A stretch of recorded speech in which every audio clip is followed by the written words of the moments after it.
যুক্তরাষ্ট্রের president Donald ট্রাম্পের সঙ্গে বেশ কয়েকদিন ধরেই চলছিল বিরোধ। তবে এবার যেন থামতে চান ধনকুবের ইলন মাস্ক। তিনি জানিয়েছেন, ট্রাম্পকে নিয়ে সামাজিক যোগাযোগ মাধ্যমে দেওয়া কিছু পোস্টের জন্য তিনি অনুতপ্ত।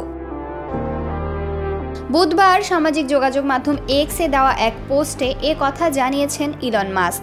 তিনি লেখেন, গত সপ্তাহে প্রেসিডেন্ট ট্রাম্প সম্পর্কে আমার কিছু পোস্টের জন্য আমি অনুতপ্ত। এগুলো অনেক দূরে চলে যায়। তবে কোন ইস্যুর জন্য মাস্ক অনুতপ্ত তা বিস্তারিত জানাননি তিনি। গত মাস পর্যন্ত ট্রাম্প প্রশাসনের দক্ষতা বৃদ্ধি বিভাগের প্রধানের দায়িত্ব পালন করেন মাস্ক। ট্রাম্প প্রশাসনের প্রস্তাবিত ব্যয় বিলের সমালোচনা করেন মাস্ক। এরপর থেকে দুজনেরই দূরত্ব শুরু হয়।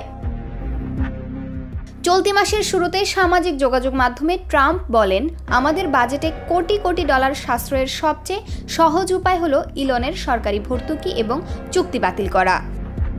ট্রাম্প প্রশাসন এ ধরনের সিদ্ধান্ত নিলে বেশ মুশকিলে পড়ার কথা মাস্কের। ওই সময়ই মাস্কের মালিকানাধীন ইলেকট্রনিক গাড়ি ও ক্লিন এনার্জি কোম্পানি টেসলার শেয়ারের দাম 14% কমে যায়।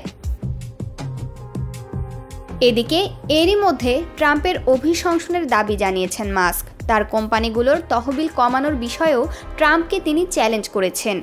এই বিরোধ যুক্তরাষ্ট্রের রাজনীতিতে পড়ার আশঙ্কা আছে। সর্বশেষ নির্বাচনে ট্রাম্পের পেছনে অর্থ ব্যয় করেন এই ধনকুবের। এরই মধ্যে নতুন রাজনৈতিক দল গঠনের চিন্তাভাবনার কথা জানিয়েছেন মাস্ক। তিনি সামাজিক যোগাযোগ মাধ্যম এক্স জরিপ চালান। সেখানে প্রশ্ন রাখা হয়, যুক্তরাষ্ট্রে কি এমন একটি নতুন রাজনৈতিক দল তৈরি করার সময় এসেছে যারা আসলে মধ্যবর্তী 80% প্রতিনিধিত্ব করে? মাস্কের দাবি, সাড়া দেওয়া মানুষের 80% তাকে সমর্থন করেছেন।